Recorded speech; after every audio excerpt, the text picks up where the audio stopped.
Bonjour, aujourd'hui je vais vous parler de l'échantillonnage.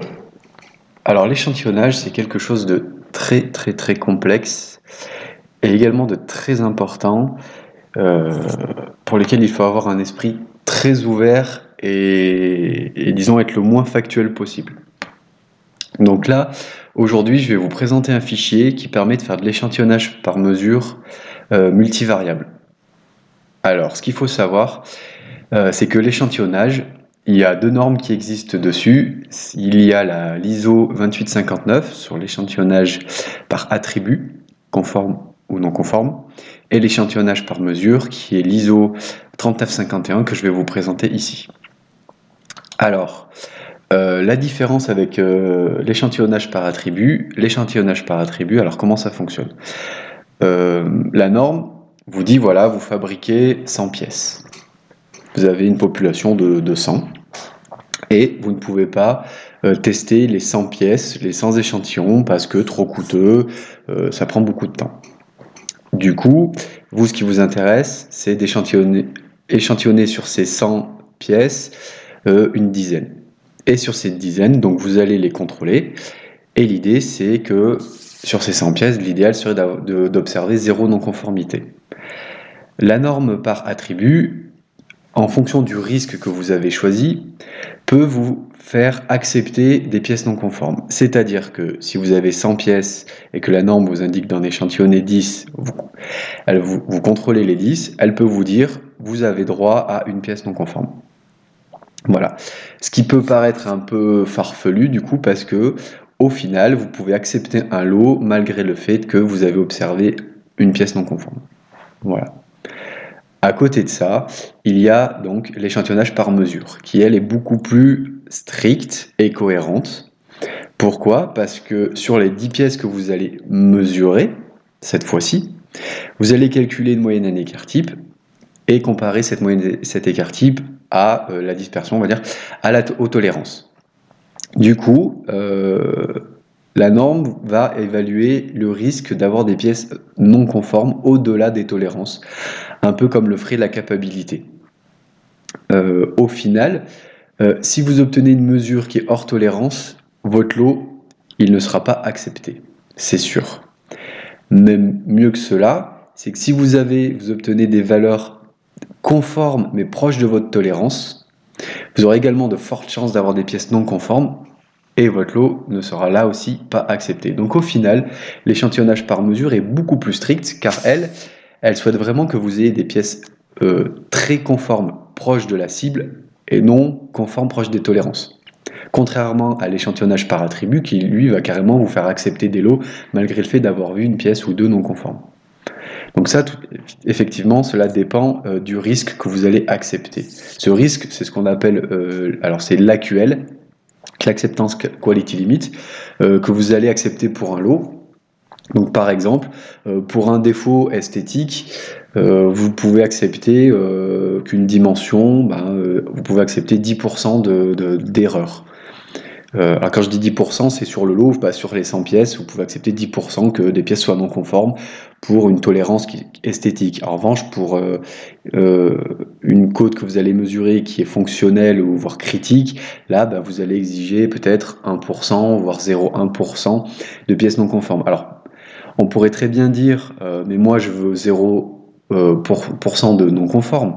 Sauf que là, ça voudrait dire qu'il faut analyser la totalité de votre lot. Ce qui n'est pas possible, là on parle effectivement d'échantillonnage. Donc forcément, si vous faites un échantillonnage, vous ne pouvez pas tout voir. Donc vous allez passer à côté de pièces non conformes.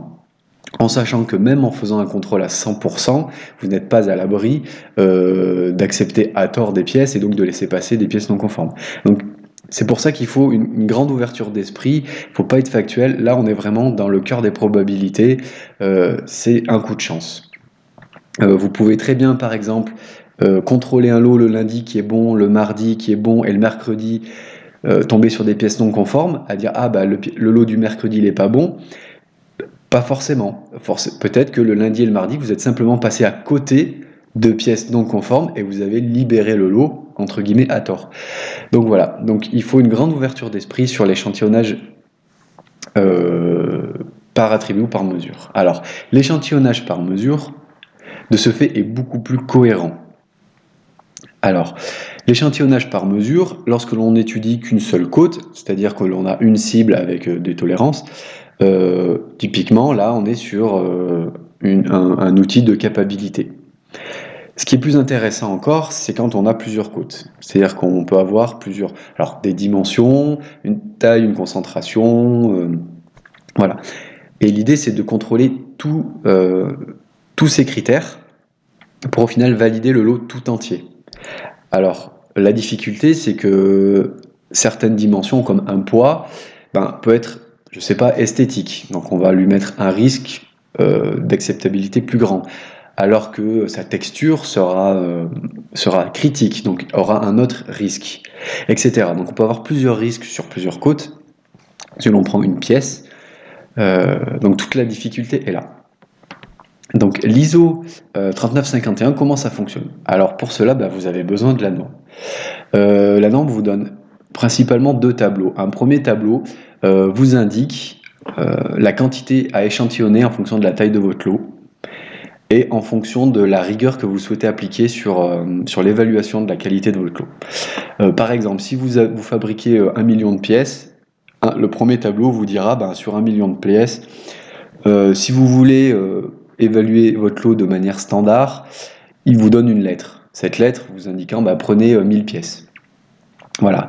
Admettons maintenant que si sur ces 1 million de pièces, elles sont extrêmement coûteuses et que 1000 pièces, ça vous coûte beaucoup, le tableau vous permet de choisir une autre lettre et donc un autre échantillon plus faible. Auquel cas, il faudra argumenter votre choix.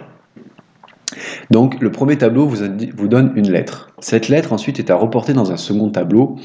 Et dans ce second tableau, on va surtout vous demander si vous connaissez déjà la dispersion de votre process. Oui ou non, est-ce que c'est la première fois que vous ne connaissez pas l'écart type ou vous connaissez l'écart type? Et en fonction de cela, va vous donner la taille de votre échantillon. Donc forcément, si vous connaissez votre process, l'échantillon sera plus petit que si vous ne le connaissez pas. Par ailleurs, ce tableau vous donne aussi un comparatif avec l'échantillonnage par attribut et vous montre que l'échantillonnage par mesure exige une taille d'échantillon beaucoup plus faible. Donc vous avez tout à gagner à utiliser l'échantillonnage par mesure et non par attribut. Voilà. Donc ce fichier, comment il fonctionne? Donc l'idée est la suivante. Sur votre pièce, sur votre objet, vous pouvez avoir des critères ici qui ont des tolérances des deux côtés, upper et lower, donc au-dessus, au-dessous, qui sont indiqués ici pour le critère A, ici pour le critère B, ici pour le critère C. Vous pouvez avoir également une seule limite. Voilà. Donc ici, la limite peut être haute pour le paramètre D et faible pour le paramètre E et F. Voilà. Auquel cas, vous indiquez simplement une tolérance ici.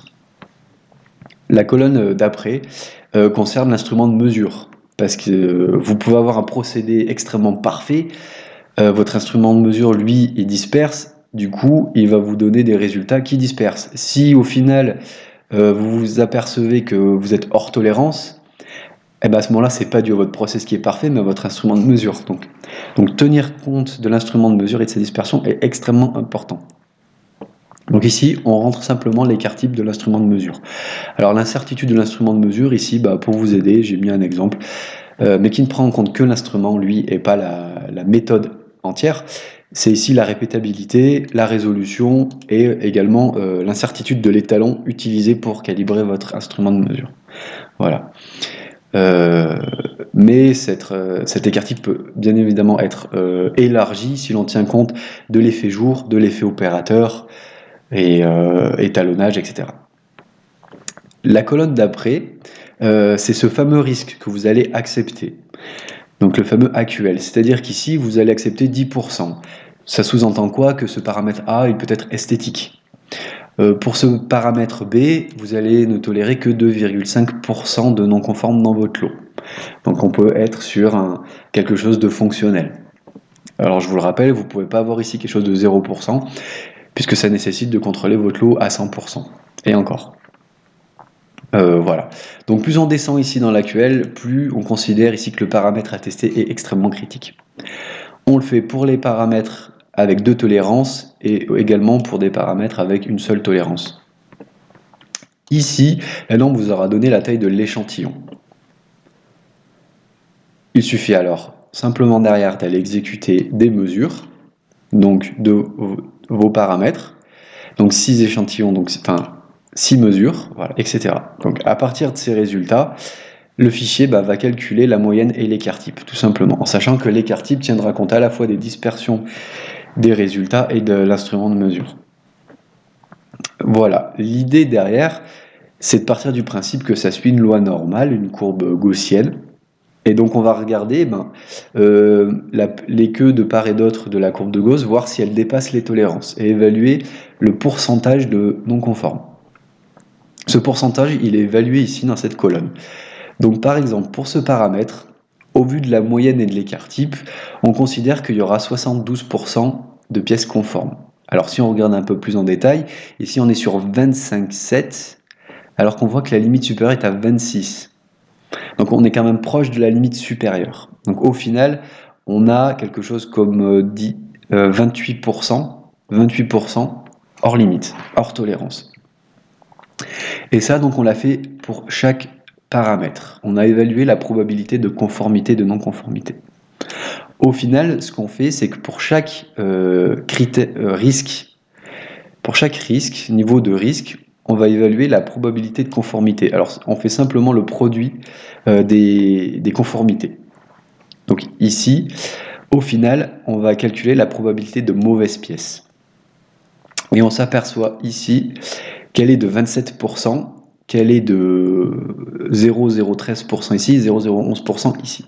Au final, la norme vous donne le critère d'acceptabilité. Au final, ici, malgré le fait que j'ai proche de 28% de non-conformes, la norme vous dit que vous pouvez accepter votre lot dans la mesure où c'est un critère esthétique et que vous acceptez d'avoir 10% de votre lot non-conforme. Voilà. Donc ici, on est sur du 30% d'acceptabilité. Pour un risque de 2,5%, on est sur un critère de 9%. Et sur un actuel encore plus faible, on est sur un critère encore plus faible, mais là encore, on est dans les clous. Au final, votre lot va être accepté. Alors, tous les résultats ici sont gérés de manière aléatoire, donc il suffit de faire entrer, voilà. On s'aperçoit que voilà, tout est de manière aléatoire, voilà. Par exemple, dans notre cas ici, on s'aperçoit que pour ce paramètre, qui a une limite basse de 11, on a une moyenne de 11, un écart type de 0. Alors normalement, si on ne se base pas sur les chiffres après un peu plus loin, si on a une valeur 11 pour une limite à 11, ça veut dire qu'on a 50% en dehors et 50% des tolérances. Puisque votre moyenne, donc la moyenne c'est la symétrie gaussienne pile sur la tolérance. Donc 50% dehors, 50% dedans. Donc là on manque un petit peu d'information, on s'aperçoit qu'il y a 70% de non-conformité. Voilà, donc également, on refait les calculs et on s'aperçoit ici que votre lot est du coup à rejeter. Voilà. Donc, l'intérêt derrière, ce qui peut être fort intéressant également à partir de cette étude, c'est de faire une carte de contrôle sur vos paramètres. Voilà, sur la probabilité d'avoir des mauvaises pièces. Parce qu'en effet, imaginons ici qu'on est 57%, et que votre fournisseur vous dit « Ah ben, moi j'ai amélioré mon process, ok, vous refaites un échantillonnage derrière, vous obtenez 10. » Vous vous dites « Très bien, il a fait un super boulot, tous les critères sont conformes. » Et puis vous allez continuer à faire, et peut-être vous dire « Ah bah ok, pour ce critère-là qui concerne tel paramètre et le F, la bossé puisque je suis toujours conforme. Par contre, pour celui-là qui reste toujours pas bon, le paramètre A, il y a encore des progrès à faire. Voilà, donc ça va être suivi par de contrôle, ça va être intéressant. Donc voilà, je viens de vous expliquer comment fonctionnait un peu l'échantillonnage par mesure pour un objet avec des multivariables.